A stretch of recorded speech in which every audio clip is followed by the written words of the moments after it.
The broadcast of the online meeting of the council study session will now begin. Thank you. Good morning. I'm Lisa Bender. I'm the president of the Minneapolis City Council, and I will call to order this study session. Before we begin, I'll note for the record that this meeting has remote participation as authorized under the Minnesota Open Meeting Law, Section 13D.021, due to the declared state of local emergency. And at this time, I'll ask the clerk to call the roll for the record. Councilmember Reich. Here. Gordon. Fletcher. Here. Cunningham. Present. Ellison. Osman. Here. Goodman. Present. Cano. Schroeder. Here. Johnson. Here. Palmisano. Present. Jenkins. Here. Gordon. Ellison. Cano. President Bender. Here. There are 10 members present. We do have a quorum for today's study session, although that is not required. Normally, our study sessions take place in a room at City Hall with us around a table. There's space for the any members of the public who want to be there, and they're a place for us to hear from staff or other experts, to ask questions, and to really have more time than we often do during our regular committee structure to hear and ask questions about a particular topic. So today we will have time to dig into the topics that were covered in several presentations from Mayor Fry to the council, questions around public safety that were raised by council members, and in those sessions, those presentations, as well as the August 20th Policy and Government Oversight Committee meeting where we had a brief presentation from Chief Arredondo. So today we'll hear from the chief and from IT, as well as have plenty of time for questions and comments from council members. So I will stop there and introduce the first staff speaker to go ahead, and thank you all.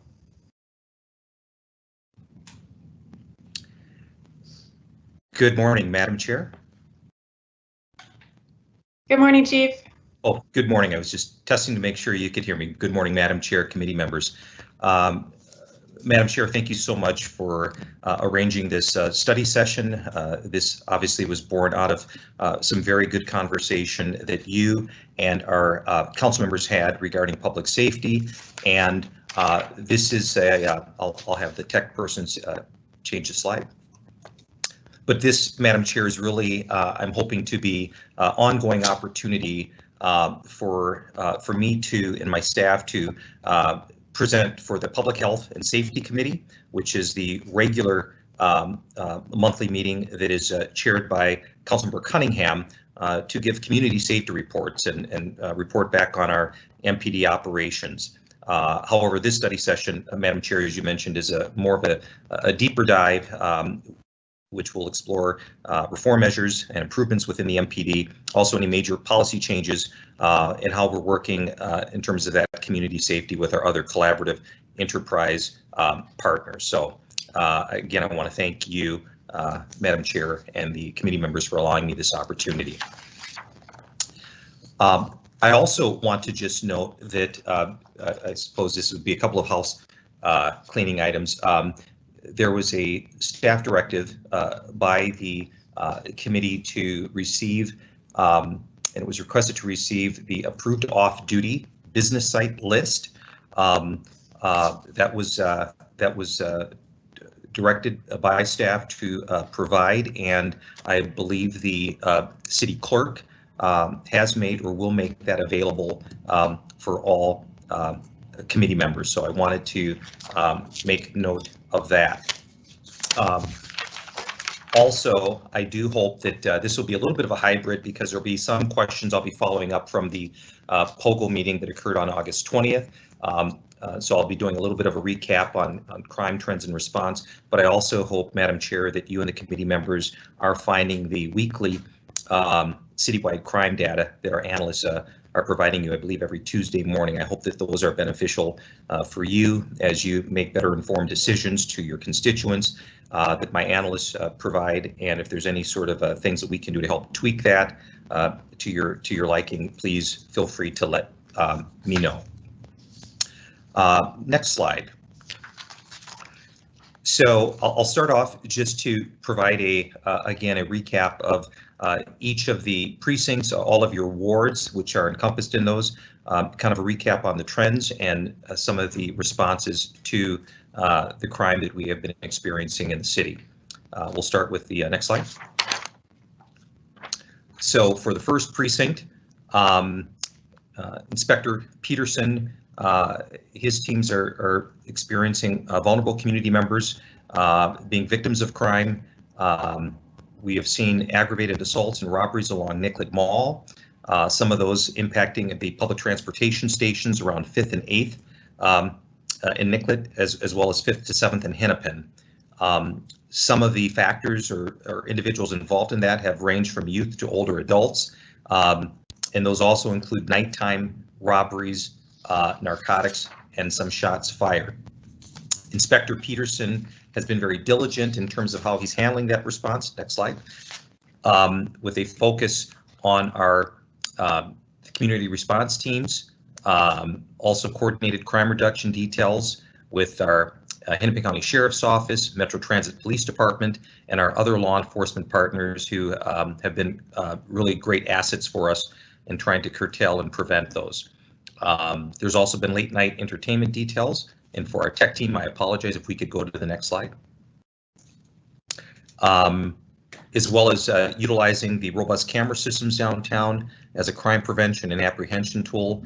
And we will talk, I will talk a lot about our collaborations with our partners, and particularly OVP. They continue to play a great resource for us across the city, but certainly downtown as well, with such outreach as Mad Dads and Mothers Love. Next slide. For the second precinct, robbery of businesses, aggravated assaults, and burglary of dwellings, as well as some motor vehicle thefts, including mopeds. They've also had issues with street racing and some gun violence. Next slide. Inspector Loining has been addressing that through robbery suppression details around the Marcy Holmes area. He has directed his CPSs to make sure that they're providing informational notifications to neighbors, and putting that information also on the website next door. Second precinct squads are also conducting alley patrols, and precinct personnel continue to attend those regular meetings, whether they be in person or virtual, to distribute crime alerts and advisories. Next slide, please. For the third Chief, precinct, we have a, excuse me, Yep. sorry, we have a question for Councilmember Fletcher. yes. Hi, thank you, President Bender, and thank you, Chief. I'm really happy to hear that there's a robbery suppression detail in Marcy Holmes. And I'm wondering if you could talk a little bit more about that. I'm particularly interested in it because a couple of my constituents called me yesterday and told me that they had been told by rank and file officers that there was no plan and that we are not doing anything to prevent robberies in Marcy Holmes, that we don't have the staff for it. And so that message obviously contradicts the message that you're delivering in the slideshow. I'm happy to hear that.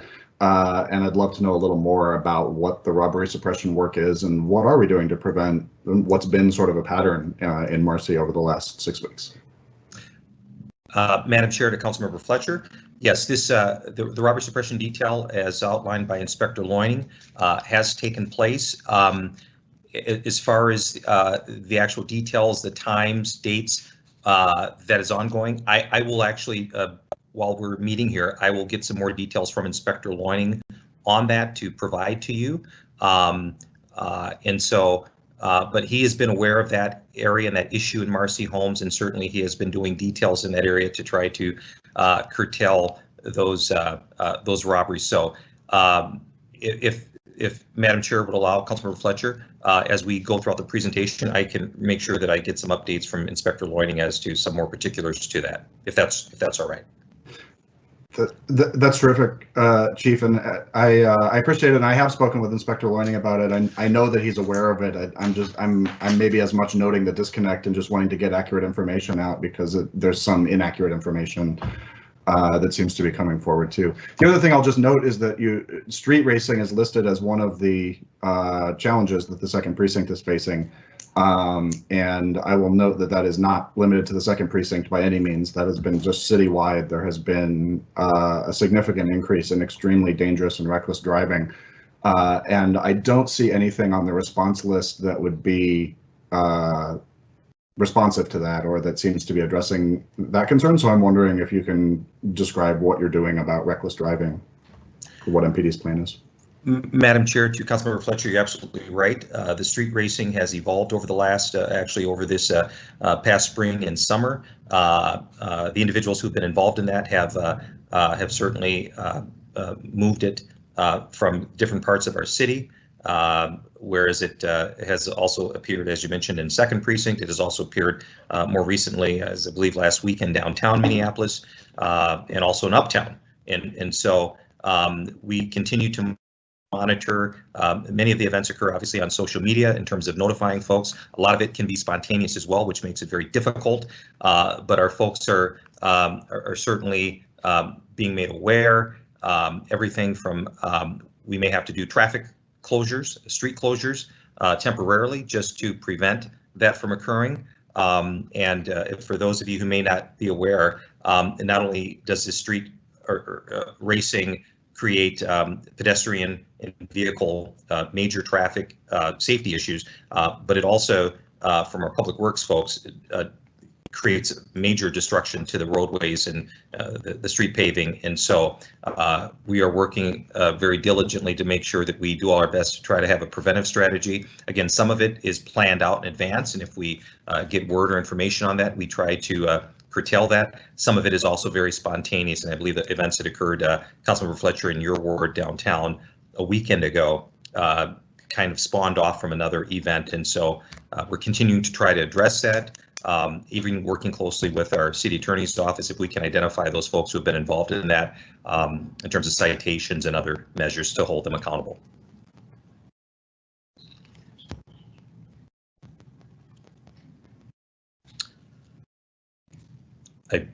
Madam Chair, to Councilor Fletcher.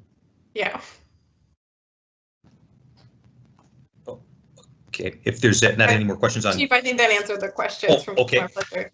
I did put myself in queue. I did want to circle back to the first question that Councilor Fletcher asked, and I know this is a challenging question, but I also hear from constituents that rank and file officers on the street are telling them that they are not enforcing crime. This is not new. But it is very concerning in the current context. So I think there are a number of possible explanations for this. I think it's possible they are essentially campaigning, either politically, because they don't support the council member, or in some cases the mayor, or perhaps they think that they're making the case for more resources for the department. I can tell you in my ward, it is having the opposite effect. It is making people even more frustrated with the department. On the evening of violence in Uptown, that gun violence, earlier that evening, an officer had told my constituents that they would not be enforcing property crime. And it's people don't understand. So again, I can have my theory about why I think officers might be saying those things, but I can tell you that I don't think it is having the intended effect that even they wish it would be having. And so how do we get this under control?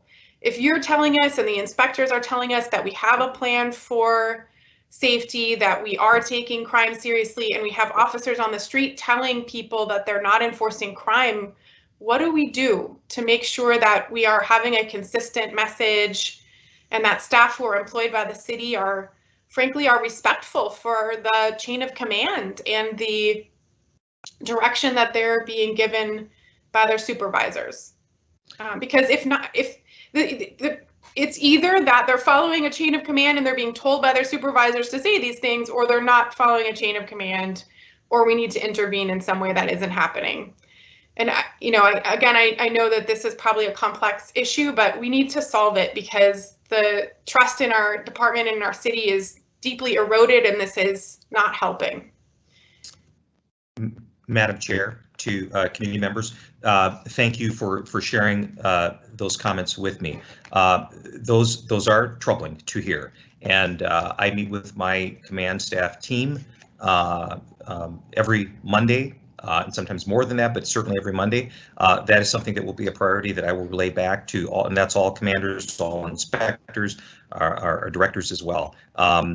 That is, we need to ensure and make sure that our communities know that we are going to be there, we are going to be responsive. We've taken an oath to do that, and so that will be followed up on. And I will make sure that each and every one of our inspectors, commanders, down to the precinct lieutenants and sergeants are making sure that that message is loud and clear, that we are not turning a blind eye to crime or criminal behavior, and that we will be there and continue to be there for our communities. And I would also just stress, I'm sorry, Madam Chair, I was just going to say too, we don't have to obviously wait for a study session. If you're hearing that information, please, I can get that on a timely manner, that would be very helpful for me as well. And I will, but after this conversation, I will be reaching out to our command teams. Thanks, Chief. And I think we can follow up too and understand what, how the best way we can help encourage our constituents to share this information. I'm not sure everyone feels comfortable having it attributed to them, but I think we need a way to capture this information as well. Thank you. Madam Chair, thank you very much. For 3rd Precinct, some of the trends that Inspector McGinty's teams have been seeing is robberies, carjackings, gun violence, also not criminal in and of itself. We know that we have individuals who are experiencing homelessness, and that has been spread throughout the precinct. More so, it's listed as some of the impacts that have happened as a result of some of the folks coming in to prey upon those who are experiencing homelessness, whether it be narcotics, sex trafficking, and other things. And so one of the things that, for the next slide, some of the things that Inspector McGinty is addressing is also coordinated crime suppression details, utilizing the certain bird teams, community response teams, and the bicycle rapid response teams. The previous federal task force, as well as our weapons teams, have made some significant arrests in terms of those folks who were using gun violence in the 3rd Precinct. Working closely with our social service folks, our outreach teams, OVP in terms of the homeless outreach, and again, partnering with such teams as Mad Dads and Mother's Love. Chief, we have a couple questions. Yes. Councilmember Johnson, then Councilmember Schrader. Unless Councilmember Cunningham, did you want to comment? Councilmember Cunningham made a comment in the queue. I just want to make sure. I can wait until we get to the 4th Precinct. Right. So then Councilmember Johnson, then Schrader, then Jenkins. Thanks, everyone. Thank you, Madam President, and thanks, Chief. I would appreciate some more information on how we're addressing the carjackings. I know that there's been a number of them in the community, and they've really terrorized residents. And it seems to me, at least, that part of the problem is really in the crime itself. We're having multiple individuals roll up in vehicles without plates or with stolen plates, so you can't necessarily trace it back to where they came from. Once they carjack somebody, it's like the movie Gone in 60 Seconds, which is also about auto theft, where, by the time you call 911 and an officer is dispatched, they could be a mile plus away, and it becomes very difficult to locate them. And then if an officer does get behind them, my understanding is if they speed away, that we have a no chase policy. And so it's very concerning to me just thinking through that process and kind of how these crimes are structured. How do we stop it? Because it seems like a huge problem, and it's something we absolutely want to stop, and also seems very difficult to stop. And I don't know that necessarily, for instance, just adding more bodies is the solution to that. it seems like there's got to be some other way to try to target and stop this. So I'd love to know what's being done and just your thought process around deconstructing that type of crime and how we actually hold these individuals accountable and get them off the streets so they aren't terrorizing the community. Madam Chair, to Councilmember Johnson. So what I will do is I'm going to kind of go a little bit out of order. I had planned to address that specific question and some others for the both your ward and Ward 11, but I guess it's probably more timely for me to jump to that right now. So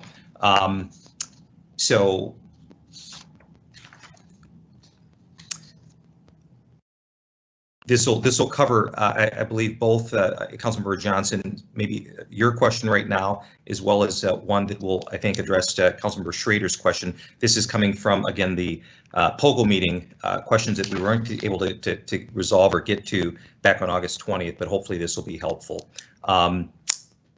There was a meeting there was a meeting that was held with businesses around Chicago Avenue in the 46th block area. Those businesses were being, there was crime being done at those businesses by a group of young males who went to one of our local high schools in Southwest Minneapolis, where they were getting off the bus, stealing tip jars, taking purses, intimidating workers. There were beat officers assigned to that area. That group was eventually caught, charged, and apprehended for those crimes, not only in that precinct, but in other precincts. More recently, businesses, particularly in that area, were being hit by a group of juvenile males robbing and carjacking, Councilmember Johnson, across the city. Arrests have been made. There's still some pending charges, but both our robbery unit and juvenile unit are pursuing those. Third precinct also has officers as well as the CPS who are reaching out to the businesses in that area, they have been conducting extra patrols through Inspector McGinty. Mobile cameras are currently up in place, and they're continuing to do outreach. The carjackings, Councilmember Johnson, that you mentioned, we have arrested several individuals for those. More recently, it was a few weeks back, and I know there was a communication that went out through our CPS, but eventually they came over to North Minneapolis, and we did apprehend several of them. So we're continuing to work with our city and county attorney's office for those. We're continuing to also, some of those individuals were linked to St. Paul, and our investigations teams are working closely with those other agencies to make sure that we're holding those folks accountable. And so we have made some arrests in those areas specific to the carjackings that you had mentioned, Councilmember Johnson. I appreciate the detail on it, and you know, I think there's a perception out there too that even with carjackers, once these individuals are taken off the street, that in the judicial system they're let off and just kind of back out there really quickly. Do you have any context you could add around that and kind of what we're seeing there? Are we getting the support we need from the prosecutorial and judicial side in order for folks that are committing violent offenses out there, and again, you know, mass crime sprees, that we're ensuring they're not just right back out there doing it again? Yes, Madam Chair, to Councilmember Johnson. So I want to differentiate between stolen vehicles and carjackings. Stolen vehicles, to your point, Councilmember Johnson, those have been more challenging to prosecute. That it just is, and it's something that we've had continuing conversations with our county attorney's office. But the carjackings where someone, and by the way, so a stolen vehicle, typically, let's say person leaves their car running, or the person just happens to break into the car, get it started and take off.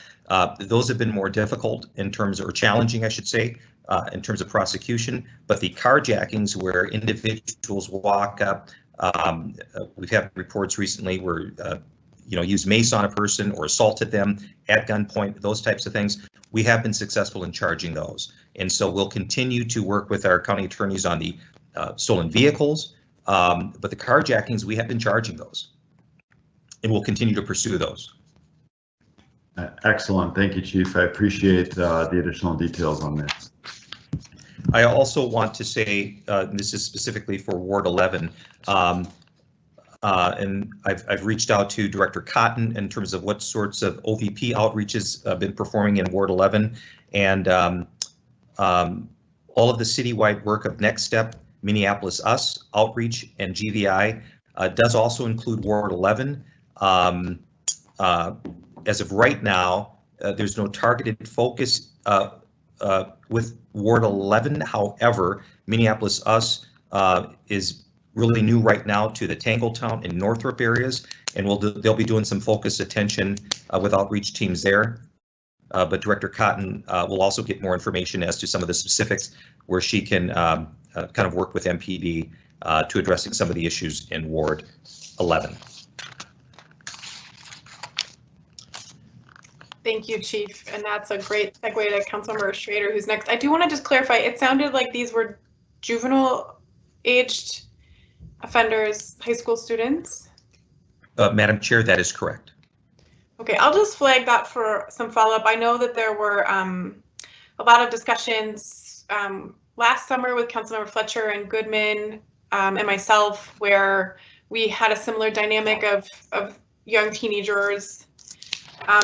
And I do think, you know, we have multiple goals here of both interrupting these patterns of certainly violent crime and property related crimes, but also supporting our young people. And I think we could take some time to elaborate either later in this meeting or in a future meeting of public health and public safety about the ways that our system is currently working related to juveniles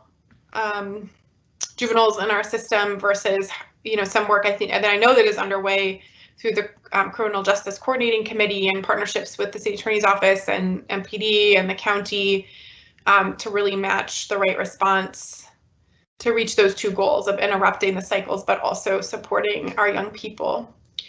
Councilmember Schrader. Thank you, Council President, and thank you, Chief. I think this is definitely a step in the right direction to get this type of information, not just of crime rates, but also what the response is by MPD. I really, you know, I've said for the last almost 2 months now that that's really what's been lacking. And to get to that point, I think it's what's also difficult about this presentation is it directly contradicts what I'm hearing and also the experience of residents. And just to start off on one example, the CRTs. Like, I mean, it's something, you know, I brought up that I heard from the inspector that he said he had no CRT at all, which contradicted an earlier presentation you did. I asked you again, you got back to me, you checked in with the inspector, really appreciate that. And here we are saying that the 3rd precinct is utilizing CRT. Can you explain kind of how that, I mean, how you can say both things at the same time, if that's a change in time, or if there's been a change in strategy? It's hard when we don't have that information. Madam Chair, to Councilmember Schrader, thank you for noting that. I apologize. I was working off the POGO slides from the August 20th session. You're correct. CRT has been dissolved. So I apologize for that. I was working off that slide, so I was just going through it. And for the record, just to correct that, CRT has been resolved from the 3rd precinct. So I apologize for that confusion there. Not a problem and also a problem. I mean, that's good to have the right information, but I think this really comes down to needing to know the right information. You know, you've heard from multiple council members that leadership is saying one thing and rank and file is saying something else, and all people want to know is what the problem is. You know, we don't need a report to know that crime is up. We don't need to know how just the brazenness of crime in the 11th ward has just gone up. And people are really feeling that. What people want to know is MPD's response. They want to know what you're doing with your $185 million budget. So it's helpful to hear about, you know, the coordinated crime suppression. It'd be helpful to know, since you're not having a CRT, what you are doing, because these are continued issues. Like you brought up the crime at 48th and Chicago, which continues to be a problem. And I brought those questions to you as well. Because people want to know why is this uptick happening and what you're doing about it. And people have called for coordinated crime suppression and called for increased patrols. If that's happening, you know, let people know about that, because right now they're not seeing that. People are very frustrated, and that's because they're living in fear. So if you're working to make sure people are safe and you're doing things, they need to know about that. So I'm raising that as a point, but I do need to hear how that's going to be changed in the future, because we continue to get issues, and we continue to get reports on what crime is happening, and we do not get what is being done about that. I have seen some once in a while when there's been an arrest, that information coming out, but you're not really making an effort, it seems like, to share these have been the problems and these are what we've responded to. And so that is what I think is going to be helpful, because I think Council President put it really well. It's having the opposite effect. When people don't hear what their money is going toward and what their response is, they feel not listened to, they feel scared, and they don't know where to turn to for answers. Madam Chair, Councilmember Schrader, thank you so much for bringing that to light. And one of the things I was just noting is that working with our inspectors to make sure that, and I'll tease through this at some point, but to see how we can, through communication and messaging, get out some sort of, whether it's weekly or bi-weekly responses, because I think that's what I'm hearing you say, is that folks certainly know what's occurring. They want to really focus and drill down on what the response is. And so that is something that I can absolutely work with our folks to make sure we're putting that out in as many different forms of communication as we can. I appreciate that, Chief, and thank you. And I also just want to flag that's the start. I think what is really people are looking for is a change in the conversation. Like right now, when folks are asking why is the response time take so long? Why can't you work on this investigation? The only response we're getting is, well, we don't have capacity. And folks want to know how to solve the problem. They want to know what the problem is. And we've had the problem of the juveniles targeting, the 48th and Chicago business district. If the problem is the county, if the problem is the laws, people want to know that. The only answer being we need more cops is frankly not settling with people when they see eight officers respond to a homeless individual and nothing happen on an investigation. So it really needs to be a little bit deeper of why you're doing the strategy you are. So it really kind of comes back to a bigger question I asked, what is your vision and what is your strategy? If you are in charge of MPD and have a set amount of budget with a set amount of officers, how are you going to keep people safe? Just saying you can't handle it unless you have more money is not an option any of us have under COVID. And so we really need more. It's helpful to know what those choices are. But at this point, those are the realities. And we need to hear how you are going to do the best you can with what you have. Madam Chair, Councilmember Schrader, thank you so much. I actually, to your question, I actually have that further on in the presentation, but I will absolutely get to that and try to address that.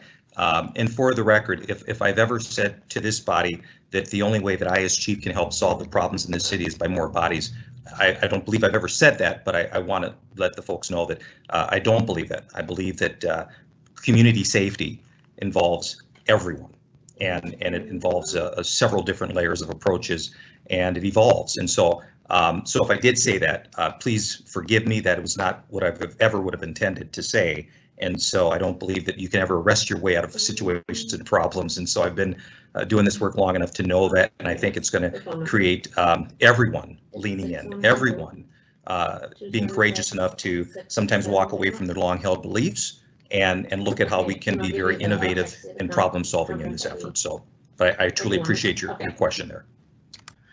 Thank you, Chief. And I want to make sure my other colleagues have a chance to talk. I do want to talk on that one point, though. Chief, you've never said we're going to wrest our way out, and I appreciate you saying that now. But it is something when you say we need 400 more officers, the implication is that is what's needed for the problem. And it is something that there's a lot more to it. And you hear that from constituents when they say, why don't you have a coordinated crime suppression tactic? It's people want to know the tactics and what you're doing. Because right now I have constituents that they're doing their own crime investigations to figure things out. And if they aren't hearing the depth of your training, the depth of your experience, they're wondering what they are paying for, to just put it really bluntly. Madam Chair, Councilmember Schrader, I appreciate the conversation. I appreciate your comments on that. Okay, thank you both. Council Vice President Jenkins. Thank you, Madam President, and thank you, Chief Arredondo. I really want to make sure we're continuing to focus attention at 38th and Chicago, this quote unquote George Floyd Square, or some people are calling it an autonomous zone, but the level of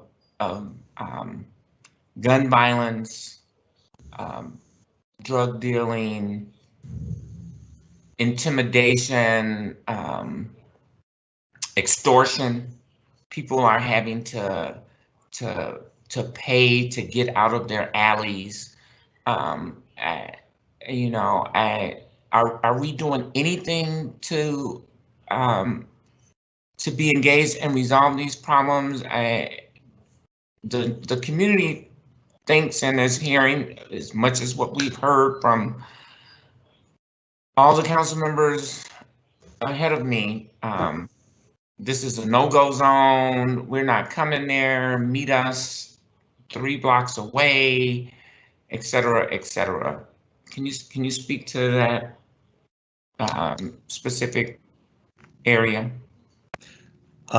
Madam Chair, Council Vice President Jenkins, yeah, thank you. First of all, thank you. I know that you, as well as Councilmember Cano, have been working so hard on the situation up there at 30th in Chicago from day one.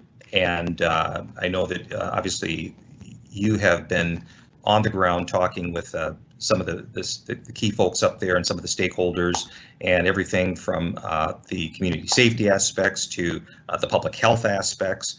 And I certainly have been made aware by some of our neighbors up there, some of the problems that they're experiencing.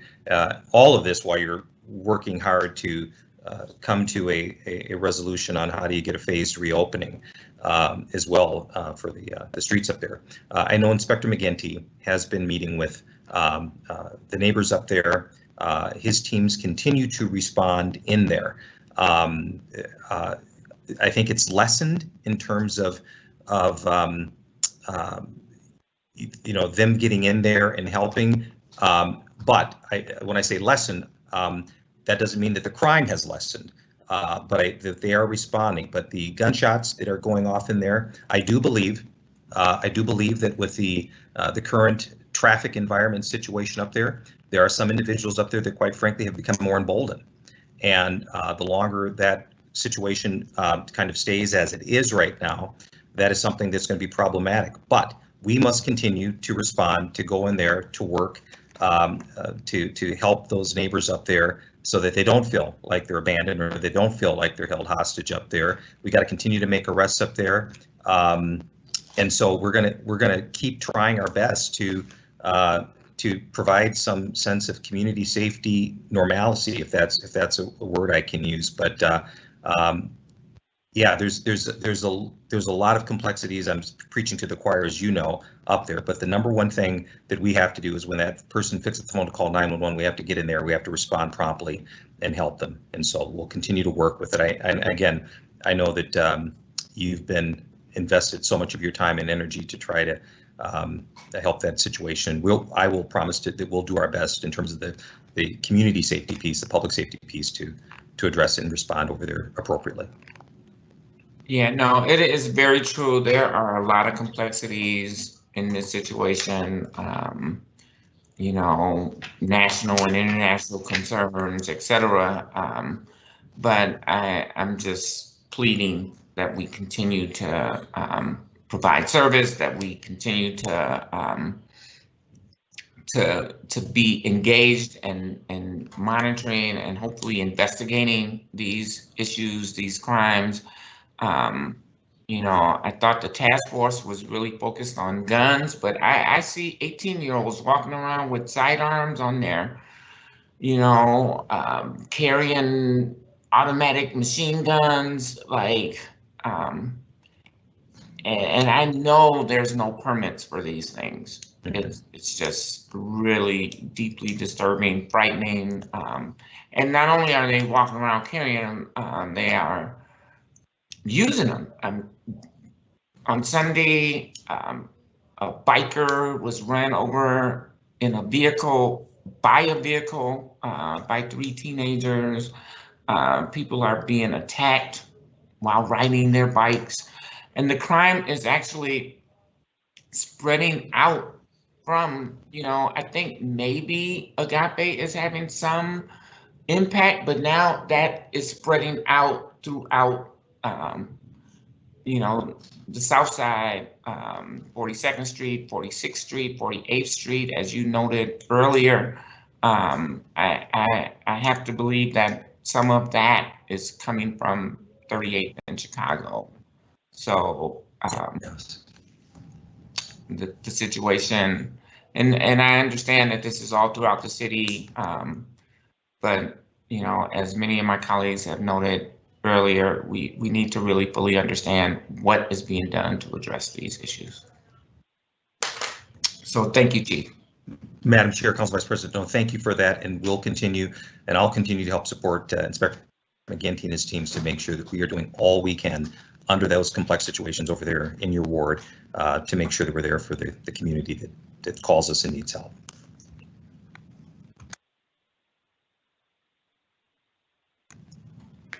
Thank you both. We have Councilmember Osman and then Cunningham.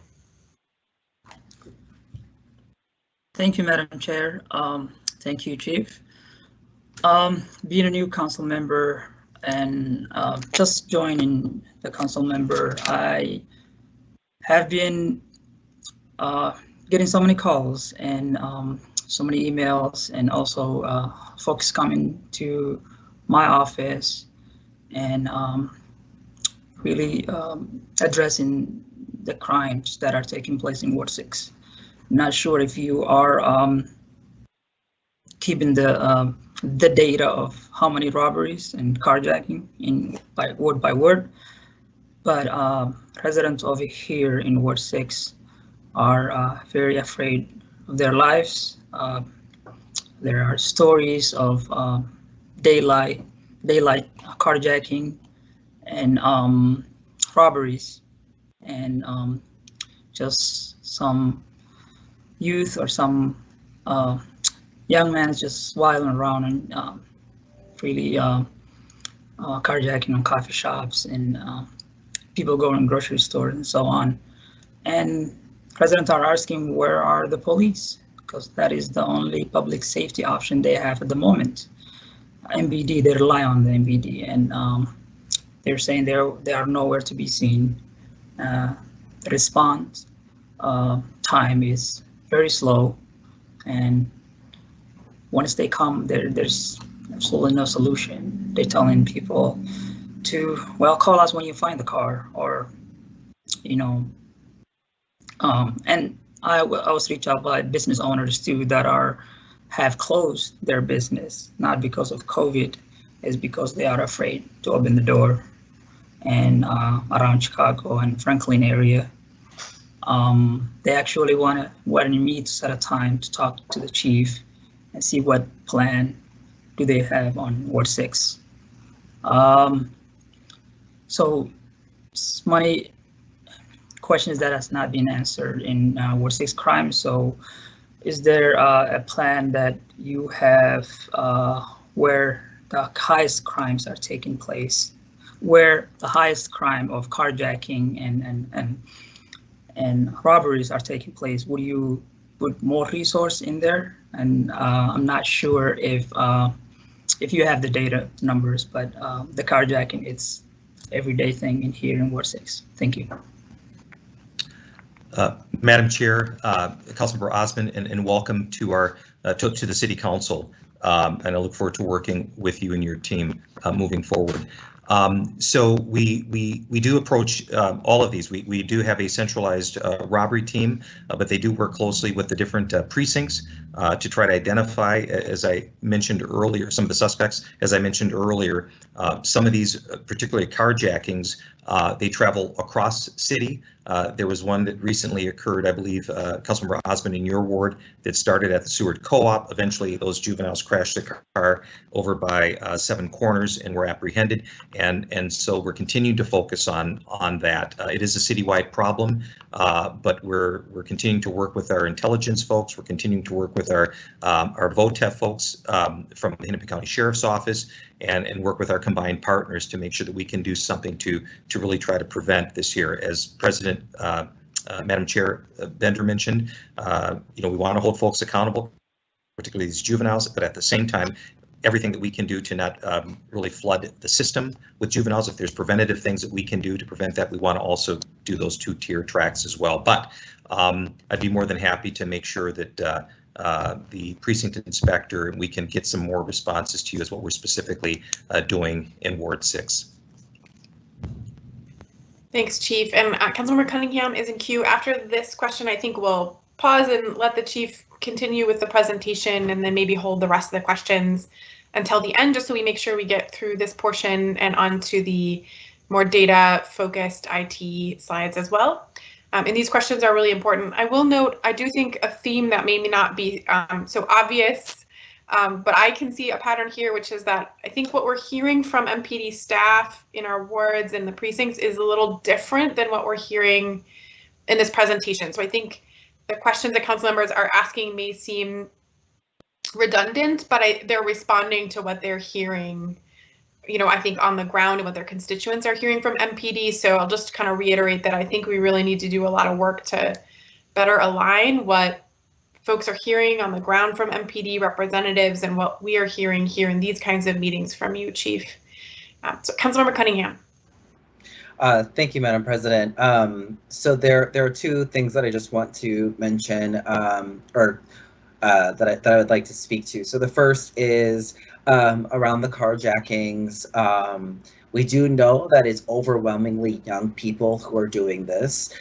This was a conversation that was brought up by Councilmembers Fletcher and Goodman last year, and the conversation a little bit petered out. We didn't really come to a resolution as a result of this issue being raised to the conversation. So it is my intention, and so where we're seeing the disconnect is with the Juvenile Supervision Center, and how are we, so it's like we could be arresting young people, but then they're going to the JSC and then they're being released, and like, what are the other options besides that? Because there are young people who are gaming the system, like knowing that they're going to be immediately released. And so it is my intention to bring this conversation to the Public Health and Safety Committee so that we can dig further into it. So for my colleagues, I will be sure to let you all know when that conversation is going to be happening. I am meeting with Director Cotton today to talk a little bit more about the details. Like, is it that we need policy change? Like, where are the gaps? And where are the missing practices? I know some folks personally who have experienced carjackings, and it's a very traumatic experience. So how are we holding young people accountable while also addressing that trauma? Is there space for restorative justice as a means of accountability? So, so all that to say, we are looking at holding that conversation in the Public Health and Safety Committee, because it's definitely something that needs to be dug deeper into. And then the last thing I just want to say right quickly is, with all due respect, Madam President, there's a lot of council members in the 3rd precinct. There's only 2 for the 4th precinct, and we have a concentration of the challenges, so I would like to be able to ask questions during that part of the presentation. So I would really like to not have to wait until the end of the presentation to be able to dig into the 4th precinct data. Thank you. Sure. Yep. And it's possible that we will not finish the extent of the presentations. I know there's a piece at the end that council members had asked for related to reform of the department and vision for the future. And so I was hopeful that we could get to that part of this presentation today. So I think with that in mind, let's proceed through the precincts.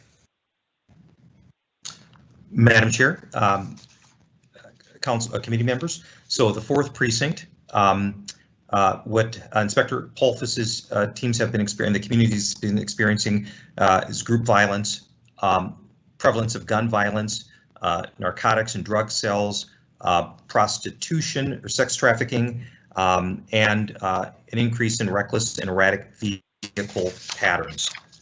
Next slide. Some of the response that Inspector Polfus has been utilizing is our gang interdiction team details, our community response team details, working closely with our GVI partners. They had worked with the federal task force that the United States Attorney General had opened up as well, continuing the wonderful partnership with the Office of Violence Prevention, with Mad Dad's Mother's Love, and others. And I think, Madam Chair, I'm sorry, I'm making an assumption here. Councilmember Cunningham may have some questions for that. Thank you, Chief. Councilmember Cunningham. Yes, thank you. So I too, in the 4th precinct, am having a lot of constituents come back and say that that officers are essentially telling them unless they had more people, they're not going to be able to do their jobs. And that is essentially, again, making people ask, like, well, then what are we paying for now? So I just wanted to share that similar issue. Last night, I had yet another 17-year-old murdered in my ward. I would say that I don't have an exact number, but it's been at least 5 17-year-olds have been murdered in my ward. The week 37 numbers of violent crimes, half of the shootings have taken place in Ward 4, and all but 2 of them have taken place in North Minneapolis. I have 2 people in my ward who were sitting in their homes, and bullets that were not meant for them went into their homes and hit them. Like, that is an awful scenario, to be sitting at home watching TV and a bullet flies into your home and hits you when you have nothing to do with what's happening outside. My constituents are looking at me saying, what is the city doing? Like, MPD is not showing up. When they get here, they say, oh, well, you know, we're just running from call to call, so we can't really do anything. Like, and this is like the experience that Northsiders are having right now is like, there is a collective community trauma that is happening because of the fact that the gunfire does not stop. And so I'm curious, where are we at with the federal task force? You know, it's like we brought them in and we have not seen any change. Like, I still have a 17-year-old murdered again last night in my ward. I'm not seeing the results of the GET team and the CERT teams. Like, we're not seeing that. And so, like, where are the gaps so that we're actually, you know, we're bringing forward the cure violence model to be able to, like, help infuse that. But like, I can't keep having children murdered in my ward, people sitting in their homes being hit by bullets. I know that it's not only the police department, but that is who people are looking to right now. And again, much the same as my colleagues, what you're saying here is not what officers are telling people when they're showing up. They're essentially saying that that there's nothing that they can do because, like, there's not enough resources, or, you know, like, it essentially, like, I've had lots of people who have said, even leadership is saying, if only we had more officers, then these problems would not be happening. So they're lobbying for more resources when that is hard to come by right now in the time that we're in. So first, I just have to say that, like, this is unacceptable, what's happening in my community. I am tired of 17-year-old children being murdered. What is the plan from MPD's perspective?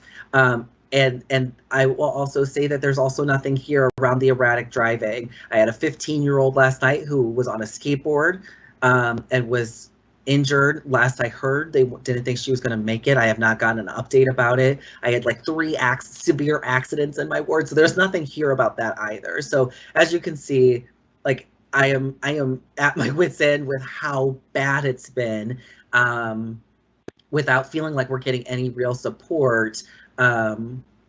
from the community feels that they're not getting any real support. So with all of that, what is the plan? Where are things at? And how do we get the information down to the rank and file so that they're giving correct information to constituents when they're showing up?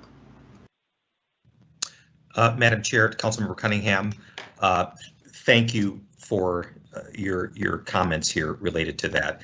I, like you, it is devastating when we lose any loss of life. To lose a 17-year-old is unconscionable. It should not ever be occurring in our communities, but it has.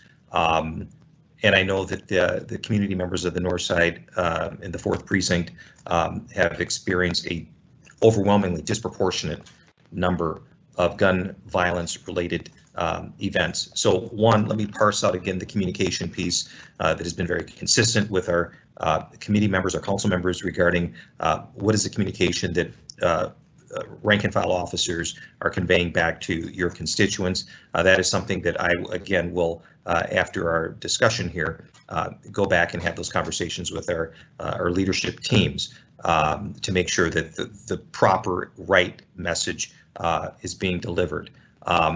So what are we doing about the gun violence in North Minneapolis? I will tell you that it is an all hands on deck approach. We are experiencing gun violence in this city that we have not seen in 5 years. Our homicide rates have surpassed last year's or doubled last year's. We're sadly approaching almost near 400 people who have been shot and wounded by gun violence, which you mentioned the word trauma. That is a compounding trauma to our communities as well. We're doing everything from our GIT teams. I was just looking at information specifically to North Minneapolis and our gun violence response teams, excuse me, our gun violence response unit and what they've done. Their activity out of all the 5 precincts to date this year, they've focused at least 253 times their activities in the 4th precinct. The second closest is the 3rd precinct at 57. They've done over 147 unit details, over 91 procedurally just street checks, search warrants. We're working with our VOTEP teams. We cannot, life is too valuable. We cannot continue to lose life in our streets, whether that's on Broadway Avenue or Lake Street.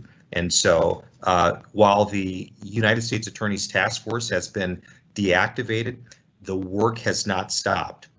We are still utilizing them in terms of the intelligence asset they bring to us. We are still utilizing them for the prosecution, and they are still charging folks federally for those crimes. Our folks are out there, they're still getting the guns. And so we have to continue to do that. We've experienced, and sadly, this has just been 5 years, a 5-year increase that we have not seen before. We have far too many guns on our streets, Councilmember Cunningham. We are going to surpass the number of guns we've recovered. We're still arresting folks who are in possession of guns who should not be, and those who are bringing guns into our community and selling them. We've made arrest down at 38th in Chicago area about a month or so back. So we are still going after those folks who are committing the gun violence. But you know better than anybody, it won't just be the police. We have to layer it back to what is making a young person pick up a gun, carry it in their waistband, and want to exact revenge or retaliation or retribution against another young person.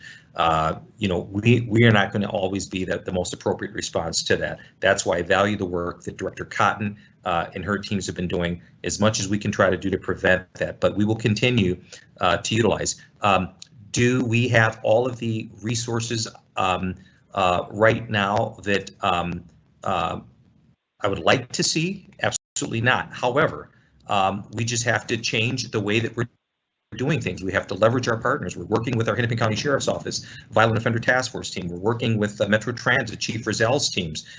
We've had other agencies that have come in and conducting details for us across the city, from Broadway Avenue to Nicollet Mall, and we're going to continue to do that. I agree with you. I think having this conversation about the juvenile justice, juvenile center and supervision center, I think that's going to be important as well. But we're not going to stop. I'm not going to stop. We have to keep our city safe, and we have to do everything we can to save lives. And as we go into further study sessions, or as you chair the monthly public safety and health meetings, we'll come with more responses to what we're going to do to try to keep our city safe and work on that community safety piece. Okay, thank you, Chief.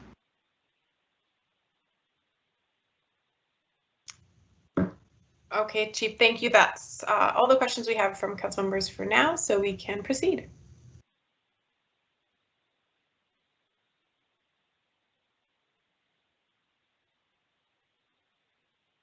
Chief, you're muted. Thank you so very much. Sorry about that.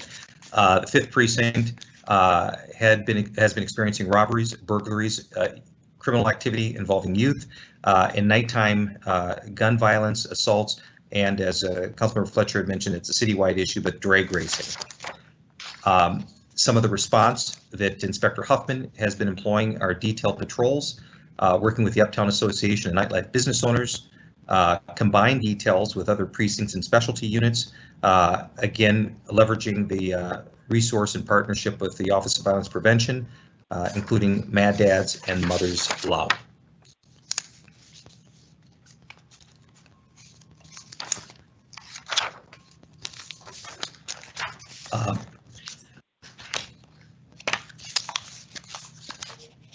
So, Madam Chair, at this time, I'm going to just try to touch on some more of the questions that committee members had proposed during the August 20th session.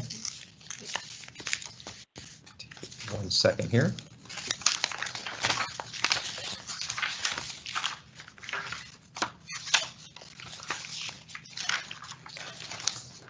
So, one of the questions that came up were what are some of the different agencies that Minneapolis is involved with, the MPD is involved with in coordinating response to crimes we are seeing, and we continue to work collaboratively. Some of those agencies involve Hennepin County Sheriff's Office, Metro Transit Police Department, University of Minnesota Police.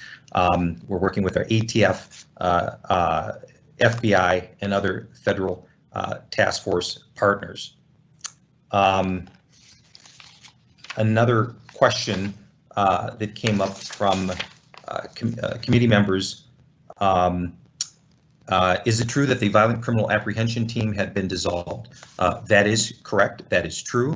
And what are we doing in order to still go after and hold those folks accountable who have committed violent crimes? So we are utilizing our gun violence response team under the direction of Commander Case, and they are continuing to work along with doing our probable cause pickups and warrants, and even utilizing folks such as Hennepin County Violent Offender Task Force to help us in bringing those folks into custody who have been committing violent crimes in our city. One of the other questions was, how are you working in collaboration with the Office of Violence Prevention? That obviously is under the direction of Director Cotton, and we have had a good relationship, a wonderful relationship actually, working with her and her teams, whether it's through GVI, some of the outreach that she has utilized, community messengers for whether it's helping address some of the addiction issues in our communities, some of the outreach for those experiencing homelessness, and working with some of our youth, and we'll continue to expound upon that. There is the Cure Violence model that OVP has activated, and we have violence interrupters that will be activated throughout our city. And so we just had a wonderful virtual presentation that she hosted with some of those leaders from that just a week ago with our leadership team. And so we're looking forward to working collaboratively with OVP on that. Question one of the council members raised, do you plan to expand the use of bait items to help catch theft crews and get them off the streets? This is challenging because of the complexities legally. There have been some legal opinions that when we do that, it can be viewed as entrapment. There's also this prosecutorial perspective that theft cases require proof that the individual intended To deprive the owner of possession and leaving something sitting unattended can be perceived as abandoned property. So there's some legal complexities to that.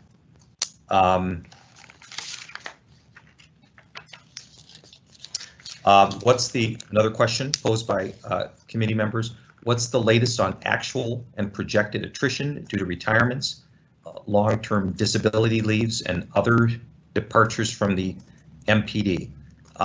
What I can report is that on average, we average about 40 to 45 normal, typical separations a year through retirement. That number is up close to about 100 now. We have seen an increase in other types of leaves or other types of claims. And so this is obviously mid-September. We obviously could see more of that as we're already past what we normally see. But those actual separations, they don't all just come in on my desk at one day, so it can fluctuate through the year. So it's very difficult to get a hardened number to project what that may ultimately be. But right now, the latest numbers we have would be approximately about 100. That being said, on the other leaves that are that could be disability or other leaves, those employees are still accounted for, so to speak, on our books. So it's not necessarily that they're removed as far as personnel or full-time employees from our books. So we still account for those. But to date, those numbers, including normal separation and other leaves, we're sitting at right about 100 mid-September. Madam President? Yes, Councilmember Johnson. Thank you, Madam President. Chief, I want to go back to the bait items question for just a minute. I appreciate the context around how prosecutors are looking at this. At the same time, it seems to me that, again, kind of thinking through and deconstructing these property crimes, which are affecting a lot of residents, I mean, we'll have individuals going down alleys all day long, and they're pulling stuff from people's yards and from their property, and obviously those things are not abandoned. And it's very difficult to catch them because usually you don't catch them in the act, right? And if they notice that they've been spotted, they can get away very quickly. They know lots of excuses that they tell officers. We heard of one case from the 3rd Precinct inspector who said that a couple of repeat burglars were in a woman's house who had left the door unlocked. They went inside, they stacked everything up by the doors. They got busted and just said, hey, we had to use the bathroom, so we entered the house and that's why. And that ultimately they were not prosecuted for that. And so, you know, clearly there has to be some recognition here that especially these folks with a lot of experience who are going around and kind of the serial property theft crews that are out there, we got to be able to help connect the dots and really stop them, because just a couple of individuals can really wreak havoc on a large area. And so surely there must be a way we can utilize these bait programs, because they're being utilized in other cities, and whether that's whether that's vehicles that are prime for auto theft, that we can show individuals had to put some effort and intent into getting inside of, or whether it's bikes that are locked up.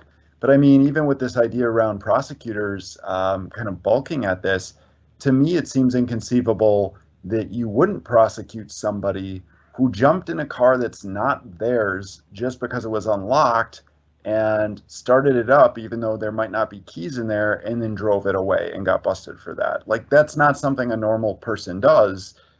Clearly that's something that is criminal behavior, and especially if an individual has a repeat history of this, I would think that would be a slam dunk case for prosecutors. So can you please explain a little more for us, even though there are those challenges, what are the ways we can use bait items, and what ways are you willing to expand the use of bait items? Have you looked at this? What could we do to support that? Because it seems like a way to really get at trying to catch these individuals who are really repeat offenders that are going out there, and just night after night after night going and victimizing multiple individuals and finding a way to get them off the streets. Madam Chair, Councilmember Johnson, no, it's a great question. What I'd like to do at the request of the Madam Chair is if that could be also added to, and maybe it's through more appropriately Councilmember Cunningham as chair of the Public Safety and Health to come back. I'd like to delve in a little bit with our city attorney on this item on this as well. Not being of a legal mind, I can tell you what just it has been frustrating for many in our communities, and this, I know that you have brought this up in the past, Councilmember Johnson, about possibly using this. I know that there's been conversations even over in 2nd Precinct near the University of Minnesota with bikes and other things. And so if I could do some more follow-up with our city attorney's office and come back with some more concrete legal means and how we might be able to answer your question, but see how that plays into operationally, how we might be able to utilize it. Thank you, Chief. I appreciate that, and I just really encourage you to leverage this. I think it's a way where we can work smarter, not harder, but smarter.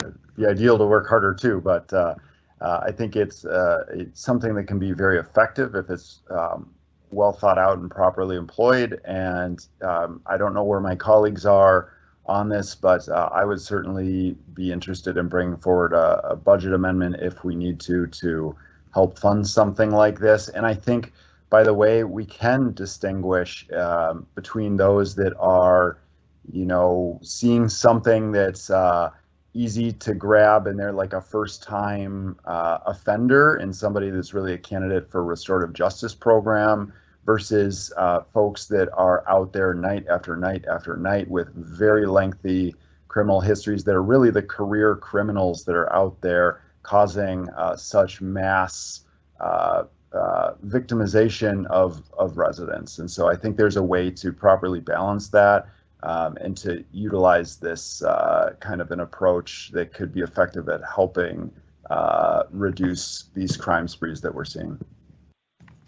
Thanks, Councilmember. Chief, I'll just intervene here and say I am tracking all of these particular issues and items that council members are raising related to their wards or their specific communities. And I know that we will be having regular presentations and follow-ups at the Public Health and Safety Committee related to specifics around crime and safety trends, as well as MPD's prevention and response. I am hopeful that we'll be able to spend some time on the staffing questions, which are so critical, which I see is at the end of the presentation. I know we also have a couple of council members in queue to ask questions now. So we have 45 minutes left. And I'll call on a couple of council members who have questions, and then go ahead, Chief. Madam Chair, I just was going to say too, and knowing the length of the presentation and knowing how important, if I could certainly ask for your permission, I think it would be very good to get the data piece in here through the IT, because I really think that will help drill down, and that was many of the questions that our council members had as well. And I think it'll be more seamless that way. And certainly I can come back and address the other issues at your behest at a future meeting. So I just, knowing the time, but I do think this is great conversation. I think the data piece really ties in to a lot of this. So. Thanks. Council Vice President, Councilmember Palmisano, did you have kind of more high-level questions, or did you also want to drill in on specifics? No, I wanted to just create a level set quickly to the staffing points that Chief, you just brought up. I wanted to make sure there's a lot of noise in the community right now that we are down to this many officers per one of your slides that was posted last night, and I think from what you've said, from my own understanding, your point of the slide that I don't know that I've seen broadcast yet of 535, yes, This is the number of people in your department that are available for patrol. So given the about 100 people that are in the process of leaving your department, you have reorganized, you and the mayor have reorganized to focus on a patrol and an investigative capacity, right? And in the past, I think we've had about 525 sworn patrol staff in your department, like last year, maybe, and please correct me and help, but this is not dramatically down, but rather this is because you have reorganized the department to focus on this. Is that correct? Madam Chair, Councilmember Palmisano, that is absolutely correct. As there have been shifts and changes in terms of resources within the entire organization, my focus absolutely remains patrol and investigations. Patrol to try and prevent and respond to crimes when they occur, and then obviously investigations to make sure that we're doing our due diligence on behalf of our victims of crime. Thank you. And yes, I'm afraid Councilmember Jenkins was in queue before me. Yes, sorry, I had intended to call on you in order, Council Vice President Jenkins and Councilmember Palmisano, to see if the questions were related to a specific issue or a more high-level one. Council Vice President Jenkins. Thank you, Madam President, and Councilmember Palmisano and Chief Arredondo. This is a much more high-level comment or question, and that is, how are you, Chief, and all of us, how are we going to rid our department of people who are engaged in white supremacist activities, organizations? I believe that this is creating a serious concern and issue in MPD and in police departments all over the country. And we need to take steps and measures to rid ourselves of these individuals who associate with white nationalist groups, white supremacist groups. And is there policies that we can put in place in our hiring decisions, as well as identifying employees currently on the force who may be involved in this? And I'm sure that this is a question for our city attorney as well. Madam Chair, Council Vice President Jenkins, thank you for your question. So I never want to have any employee, sworn or civilian, that does not have within their desire, the capacity to serve all of our community members in a way that is with dignity, with respect, without favor or bias. And so some of the ways that I will continue to try to make sure that we have in place within the MPD are very competent and stringent hiring practices, from the recruitment itself, which is very key, to I'm also looking at ways to look at what are some national best practices in terms of background, and not just the standardized background, but one where some of the areas that you had mentioned, is there a way to track or try to identify if individuals who are potential candidates have had some affiliation or associations with extremist groups or those types of things? How are we doing the best we can to identify those early on? Our pre-employment psychologists, making sure that if there's components within those testings that are done, that look at biases from different standpoints. I want to make sure that we're doing all that we can, not only as it relates to MPD, but what are some of those national best practice standards. But lastly, I need to make sure that every employee is adhering to our department's core values and beliefs. But I also know that beliefs do not change people, actions do. And so if an employee should conduct themselves that is not in alignment with our department's beliefs and value systems, then I will take action to make sure that they are not a part of this organization. We have to have the best people doing this job. Our communities need that, they deserve that, and so that is something that I will continue to make sure that we're doing. But I hope that helps answer some of your question. Thank you, Chief.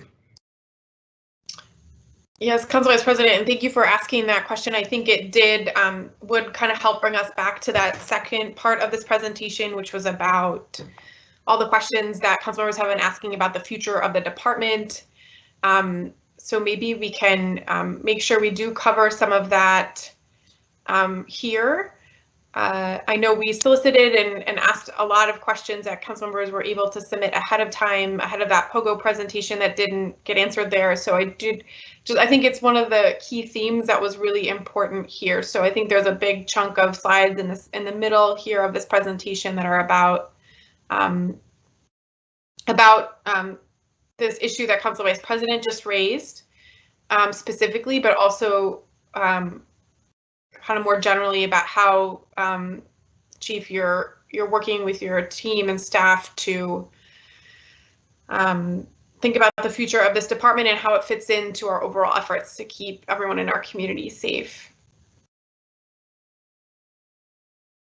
Yes, Madam Chair, committee members. So I will take some of this time to kind of go over that, and please, Madam Chair, for timekeeping sake, let me know if I need to pause or stop for the time being. But very important question. What do I see as the future of the MPD? I know that we are at a point in time in our city, and quite frankly in society, where we will have beliefs, systems in terms of what we believe community safety should look like. There are some who want to reimagine what our city would look like without the current community safety apparatus that is known as the Minneapolis Police Department. There are others that see a hybrid of that. What I'm focused on is, at least today, as long as we have this public safety or community safety enterprise called the Minneapolis Police Department, as long as we have that today, I need to do everything I can to make sure that we are not moving, we're not going backward, but we're moving forward. So what are some of those things that I see in terms of the future? Well, I know that when we talk about true transformational change, there's a cost associated with that. And that means that if we know that we're going to at least have some form of armed individuals carrying out an oath to protect our communities, they're going to have to be supported. And that means whether that's through technology, whether that's through training, and whether that's through resources of personnel, that is something that we have to have those conversations. And I believe we all have had those conversations over the past couple of years. I also want to note that change takes time, but we must remain focused. The things that I want to do to make sure that we are transforming this department and creating a new MPD will not take place overnight. It's going to take a lot of hard work, and quite frankly, those seeds of change that I need to plant now, when they come to fruition, I will not be your chief. But plans don't stay stagnant. Our department evolves, our communities evolve, and so what that plan is today will not be the same plan, nor should it be 5 years from now. Our city is going to continue to evolve, and so those plans must also evolve as well. We have to leverage our partners. I talked about some of those partners today. We have to leverage the strength and resources of the Office of Violence Prevention. They do great work and they do important work, but we also have to leverage our other partners, whether that's the Hennepin County Sheriff's Office, whether that's our Metro Transit Police Department. We are all in this together. And so that will be something that we have to do. While I know that our wonderful director of IT, Mr. Foddy, is sitting in queue, but data tells our story.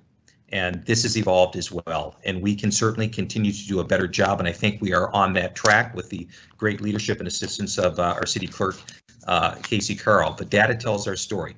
Good or bad, when we get that information and get that data, we are again making sure that our IT department has that and making sure that we are very transparent, that data gets out there to our communities and also obviously to our elected officials so that you can make the best informed decisions with that data. But none of this work can occur without it being community-led and community-driven. And so I need to make sure that I'm at as many tables and spaces with communities. They have to be full-blown participants in leading this work as we move ahead. I also want to say that there are unique individuals that come into this line of work for service, both are sworn and civilian, and they do so with a dedication and a desire to make life better for those that they serve and many people they will never even know. And we need to continue to support them in that. They are part of the larger City of Minneapolis enterprise, and in order for this to succeed, we have to make sure that we lean in, and many of you do that often. You're reaching out, you're sending thank you letters to your precinct inspectors and complimenting them on some great work that these folks continue to do under very challenging times. And so that support is definitely going to be needed. So if, Madam Chair, I want to be mindful again of where we're at. Thank you, Chief. Yeah, I know there was more detail in some of the other slides, but I think that's a helpful overview of this section. We have Councilmember Kano and then Councilmember Schrader in queue.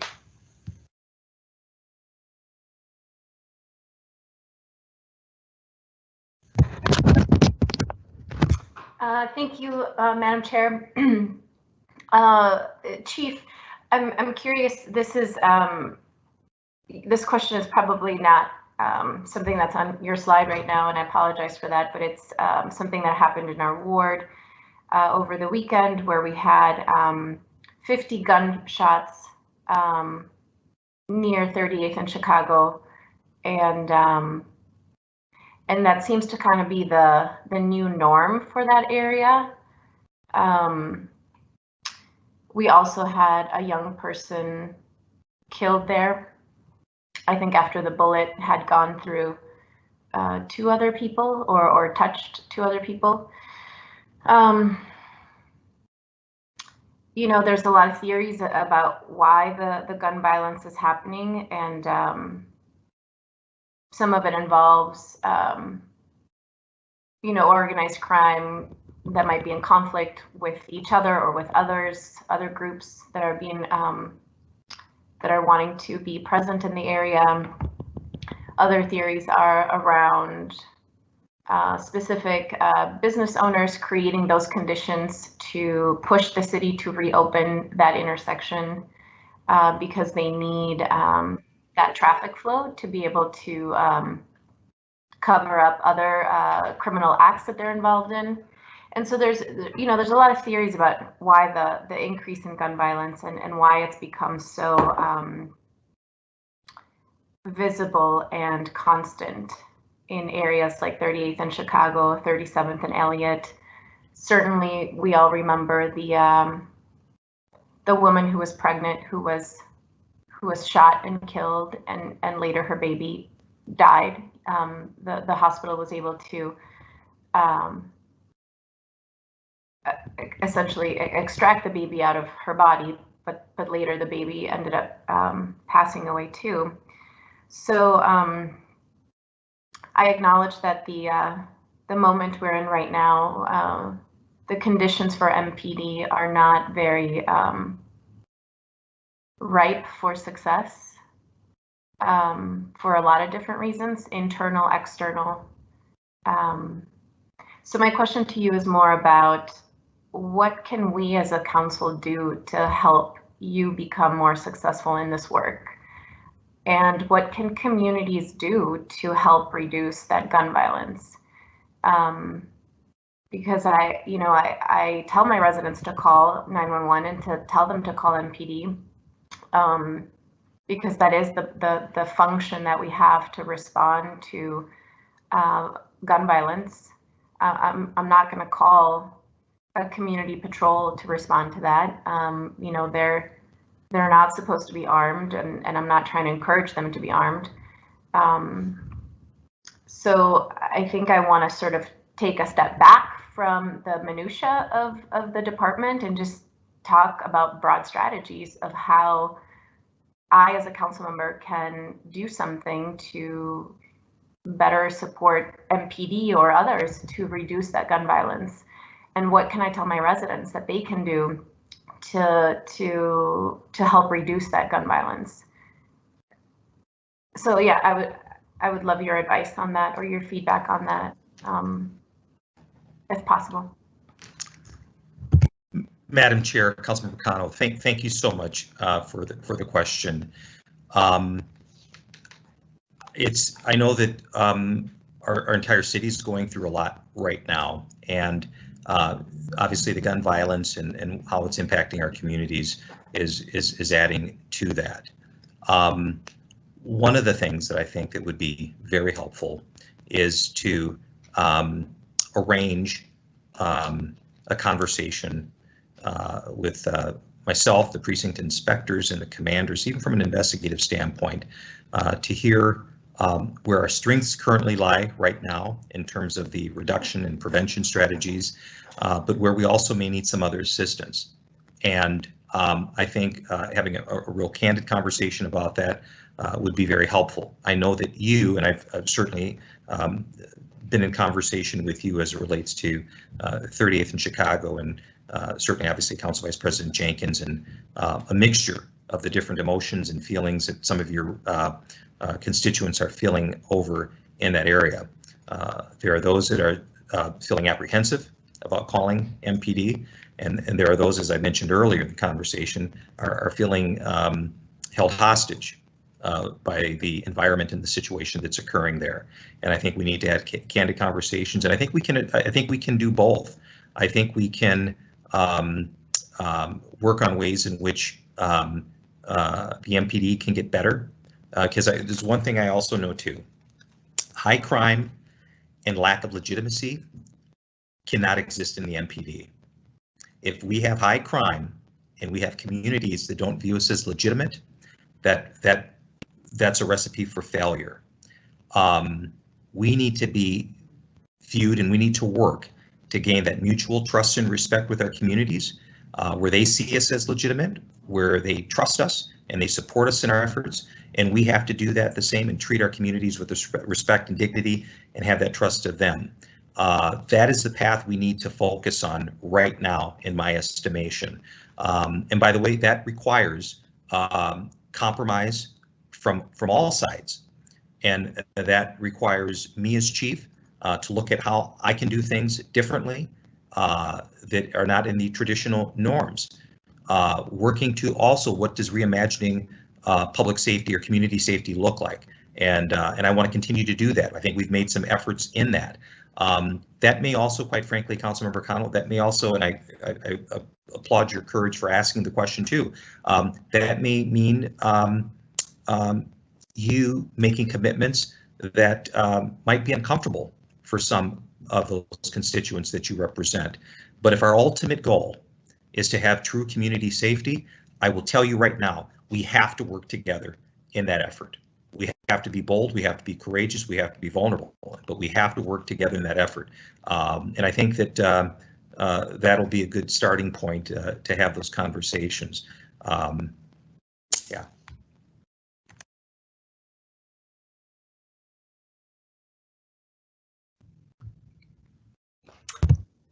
Thank you. Thank you. Thank you. Councilmember Schrader.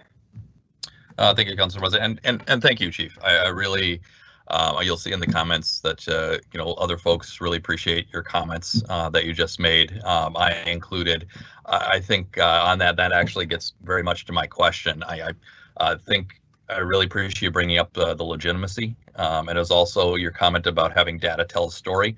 What I would add to that, and really kind of as because I think we need to help all together, and I think just some suggestion would be to just have some context around the data. You know, if we want data to tell our story, you're not having that effect right now. Right now, data without context is not helpful to people. To give you an example, just like the numbers that are coming out of how many officers have left, we don't know why. And depending on what you think the future should be for public safety, you have an explanation of, those officers are fed up. They want to do stuff the old-fashioned way, and they're not going to handle any reforms. And that's not the vision for the city. And then others are saying, look, they're fed up with something else and they need to leave. And so it's having a context of that, being able to say we are looking into that, the reasons why, because I think that's the important question. If you're worried about hiring and recruitment, you're wondering why people are leaving too, and what that vision is. And I think that's been the missing piece for people to hear about that. Also on the legitimacy, like I always feel really much better after we talk, because you're dealing with, like, this is what we need to do for discipline, this is what we need to do for this, but having the data on, and that's why this many people are on disciplinary leave. It's we've had meetings before where I've asked, what's been the MPD's action. I want to see MPD move forward on that. When we have video of police officers in uniform with their cop car pepper spraying peaceful protesters, I want to see that MPD took action swiftly before we get sued, before someone else happens. And I want to see, I think it's helpful to continue on, getting that data and context out. Madam Chair, Councilmember Schrader, thank you for that. And I know that you have been someone that has championed about the data. I feel, Madam Chair, I feel really bad because I know that our Director Foddy has been sitting in queue, and I knew that this data is so important to this conversation. I hope that there's still time for him to talk about that, because I do believe that he's got some great points that will address some of the things that Councilmember Schrader has talked about. The other thing, if I could, Madam Chair, just quickly say the things in terms of creating this new MPD and moving forward. One of the things that we have not done, and all of you have to some extent talked about the trauma that our communities have faced. I also have been really focused over the last couple of years on the wellness of our employees. And I think that sometimes gets overlooked. And when we have men and women who are out there dedicating their lives to responding to our communities and meeting them where they are, we often have overlooked and have, quite frankly and sadly, stigmatized the trauma that our men and women go through. Councilmember Palmisano has been a fierce advocate in terms of that officer wellness piece, and that is going to also be crucial as we move forward in creating this new MPD. The data piece, again, is so critical, and Madam Chair, I don't know if the time allows, but that I think would help also support and answer some of the questions as we move forward. But I want to thank Councilmember Schrader for his comments.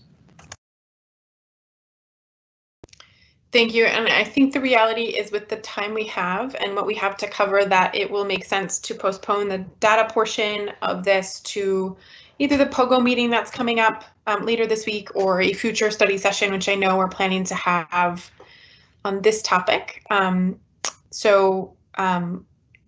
the information is available publicly, and I know we're really appreciative that that was ready for today as well, I'm sure it took a lot to get that all ready. Councilmember Ellison, and then Cunningham. Thank you, Council President Bender. Thank you, Chief. I had a question. I guess two questions. One is around our ability to affect the violence that's happening. I guess I'm tempted to ask, does this type of enforcement work? You talked about, we had the federal task force. I think that the community certainly doesn't understand or know whether or not that had any effect on the violence that we experienced. I know that it kind of the amount of violence that we're experiencing is overwhelming for everyone in the city. I know for yourself, for the mayor, for Councilmember Cunningham and I on the north side, as it pertains to the violence on the north side. And yet we're still at this thing where I think, where I had predecessors who had worse years than this, which I can't imagine, because it's awful to see these kind of homicides coming through. but you named the strategies and the resources that we're deploying to that. But does this type of enforcement action, is it able to have any kind of effect? Because it seems like we pour money into it, but we're not seeing it have an effect. And I think that will probably have less to do with, you know, the department's competence and just more, does this style of public safety have any effect on violence? It feels like it's not. So that's sort of one question that I'll put out there. And the other thing, I know we didn't quite get to this, but I was sort of looking over the 2016 use of force policy and the use of force policy that we put out recently, that you and the mayor put out recently, and I was looking I was kind of comparing side by side some of the changes that I'm seeing. I know that in 2016, the rewrite of the use of force policy was it was a step in the right direction. It was a good move, but obviously concepts like the sanctity of life and de-escalation didn't penetrate, you know, the minds of folks like Chauvin. You know, and do we think that this new use of force policy is going to penetrate the minds of the rank and file and in a way that'll keep community members safe? So those are the two questions I have. Madam Chair, Councilmember Ellison, thank you for your question. Very good questions. So is this strategy going to work? So here's what I can tell you is that too often we as police departments, we are dealing in a reactionary mode. We have oftentimes come to finding crime as opposed to preventing it. And when we have when we're experiencing what we're experiencing now in our city, as I mentioned, we're inching close to almost 400 individuals, community members who've been traumatized by gunshot wound violence, have been victims of gunshot wound violence, and close to 60 community members who have been victims of homicide. We have to do better. But one thing I would say that we need to explore, and I as chief want to explore, is, and it's built on this reactionary mode that we tend to get in, is if our lives and our community members' lives truly matter, one of the things that we don't do is we don't go back and dissect what led up to this path. So for example, when a plane crashes, there's this federal agency, the NTSB, that comes out and they dissect everything from back to where that plane was built, whether the nuts and bolts were right, and everything. They do an analysis of what could have possibly led up to that. If our lives in this city truly matter, we need to do that. Currently, right now, we do not have a national center that evaluates, that gets data about whether it's officer-involved shootings, whether it's about violence in our communities. When we have, if we just stay status quo right now, we will end this year with numbers that are absolutely unconscionable that we should have in terms of community violence, but we will go on to the next year. And we won't do a deep dive as a city as to what caused all of those. Councilmember Cunningham, the tragedy of the 17-year-old. If we don't do anything, we will move on, and that name and that child will be lost, and it'll be a footnote to a crime stat. We need to have, I believe strongly, we need to have a national database that researches the crime in our communities and even officer-involved shootings. So we need to do that. At the very least, we need to do that as a city. I'm very proud of the work that was groundbreaking, Councilmember Ellison, that our Attorney General Ellison had convened last year, and I represented our department as a part of the officer-involved shooting task force, and there'll be more work to come from that. We need something, I believe, and I believe that OVP could be a mechanism for that, but we need to do a research and we need to do an analysis on what's leading up to this violence. What causes, as I mentioned earlier, what causes young people to feel that the only way that they can be heard or be seen or act out is with guns. What's bringing guns into our communities? So that is work that I think that needs to be done, and until that work needs to be done, sadly, we will oftentimes, as police departments, be in a reactionary mode. We will do our best to, instead of finding the crime, try to prevent it, but there's certainly more that we need to have happen. Regarding your second piece on the use of force policies that came out from 2016 and now the most recent one, I believe it will be helpful. I believe that we are reporting more uses of force, everything from unholstering and pointing your weapon at someone that we had never done before. We are also making sure that it's important to de-escalate situations, and if it's important to de-escalate situations, we should be documenting that. But I want to go back again that we can have all the policies and training, and those are important, but we really have to make sure that we support those through our actions, and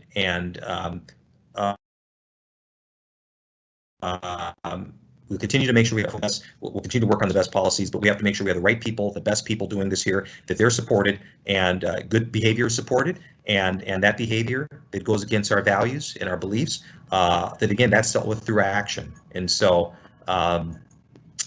that's my response, Councilmember Ellison. Thank you for that response. I just one follow-up question to my first question is does that mechanism to diagnose the why of the violence that we're seeing out in the community, does that exist, or are you saying that that's something that we as a country, as a state, would need to build that kind of apparatus? Are you saying that exists now, but we just don't? We would have to build it. I'm sorry. Madam Chair, to Councilmember Ellison. So for an example, in a tragic, sad reality, the 28-year-old female who was 5 months pregnant and lost her life and the baby's life to gun violence. We apprehended the person. That's it. Have no analysis really of why that occurred. There was a 17-year-old female who was shot and killed in Councilmember Cunningham's ward. There's no analysis as to why that occurred. The gun violence that broke out earlier this summer.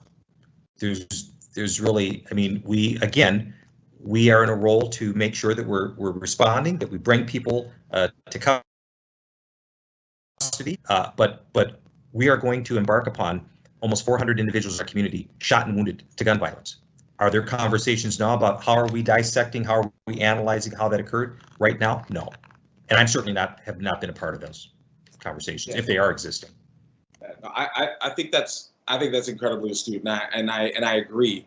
I also think that there are folks who think that that by simply pouring more resources into our policing infrastructure, which again is inherently designed to find crime, which is not a bad thing. We have to find it. But it's not preventative, right? Like that's what we're talking about, that this mechanism, we're not talking about individuals, we're talking about this mechanism of policing is not designed to prevent.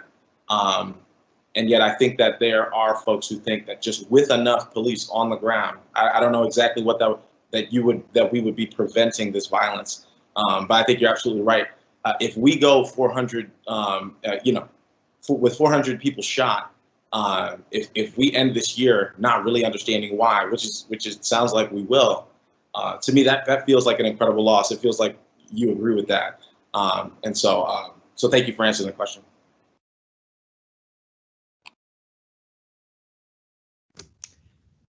Thank you. Councilmember Cunningham. Thank you, Madam President. So a little bit to Councilmember Ellison's point, I will say that we do know what the risk factors are for violence, and we also know what the protective factors are as well. That is through the public health approach to public safety that has been identified. What we are missing is a systematic researched approach to being able to essentially sort of after the fact be able to identify where the system failed.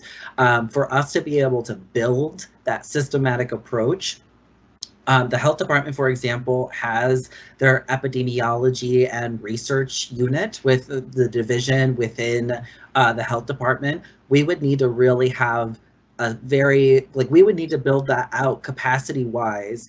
Something that I've always wanted for us to do was to do a domestic violence homicide review, fatality review, so that we can figure out where we failed the victims who ultimately lost their lives at the hands of their partners, which some of the pregnant women most of the pregnant women who have been murdered this summer have been murdered by their partners. And we're not really evaluating systematically. We know why from a public health approach, but I agree 100% that this is something that we need to create, and that is something that will require additional resources and a systemic flesh out. So I just wanted to speak to that. We do know what the risk factors are and the protective factors. We just need to be able to figure out the context of how those apply within Minneapolis and these individual incidents. I will also to go back to something that you spoke of, Chief, to the how you envision the future of MPD. I really just want to push back on the idea of the seeds of change, and that those seeds will not come to fruition while you are still chief. I would say that what we have heard pretty clearly is that folks want to see that change now, and a lot of the pushback that we have received as a council is that there is this transformational systemic change that is coming, and that is not the same as planting the seeds. I understand that there are changes that are happening, but what we have now, that incremental change is not what folks have asked for, and that's not what we want to see as elected officials either. So I just want to name that that conflict and that in that perspective.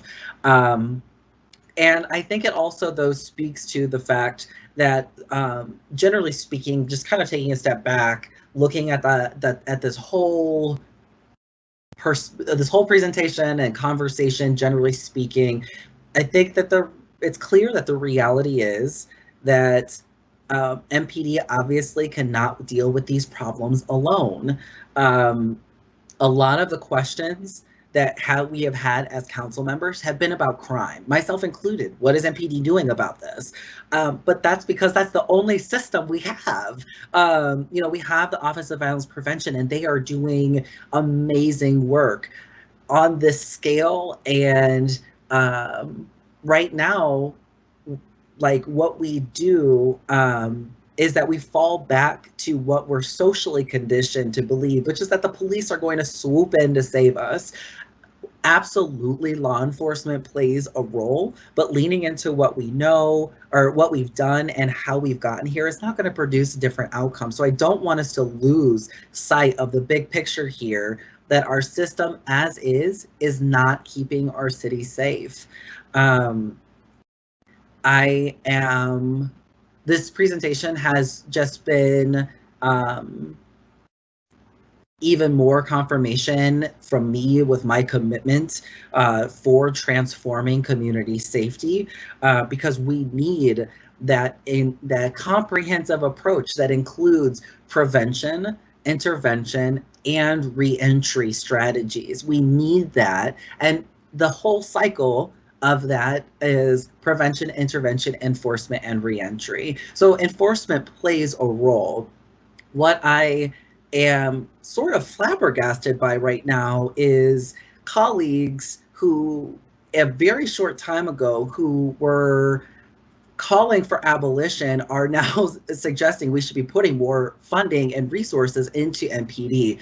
We know that this is not producing different outcomes. I'm not saying that the MPD is resourced as it is, but if we build out a comprehensive system of community safety that has prevention, intervention, and reentry, we are taking the burden off of police officers for having to respond to everything. In addition, if we have these systems in place, we are getting ahead of the violence. That's why I have advocated so strongly for the violence interrupters, because if they are interrupting the violence before the guns are being fired, then the MPD is not having to respond to that gun violence.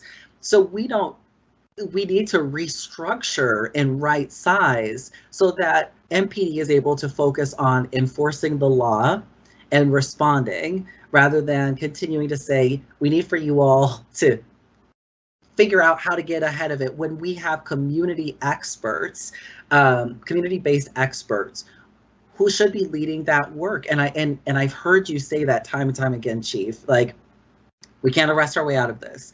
We can't do this alone. You know, when I've asked what is the vision of public safety in our city, it goes to really addressing structural violence, which is actually the most the deadliest form of violence, which is the unequal distribution of resources. So housing, you bring up folks being stably housed, people having career opportunities, and structural violence in that way also is the largest risk factor for future violence, community and family-based violence. We can't address those things through policing. So this has just, you know, been, I appreciate you being here and us being in conversation about the specifics. I just want to be able for us to take a step back and look at the big picture and re-anchor my colleagues in remembering that this is a reminder that we need to be taking this transforming community safety work seriously, because we cannot look to MPD to take on the burden of all of the work to be addressed.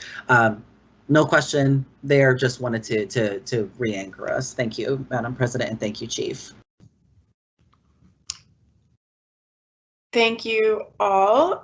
We are at just a few minutes before the end of our time, and I do want to keep us on schedule so that we can all, you know, make sure that, I'm sure folks have things scheduled after this. So I know that we brushed past a lot of the questions that had been asked in previous meetings by council members. I know we didn't get through a lot of the information that had been prepared, but this is a really enormous topic, obviously a very high priority for all of us at the city. And so all of it will require, you know, significant follow-up. I do want to just summarize a few things so I know that it is captured. We had, at the beginning of our time together, a lot of specific discussion about particular patterns that we are seeing, a pattern around juveniles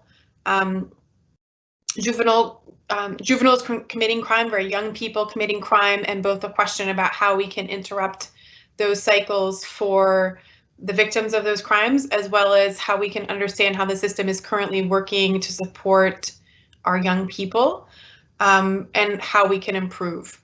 And so in order to get to both of those outcomes, we had some questions that skirted around the question around group and gang violence. And I think we would benefit from future updates around strategies that are specific to group and gang violence.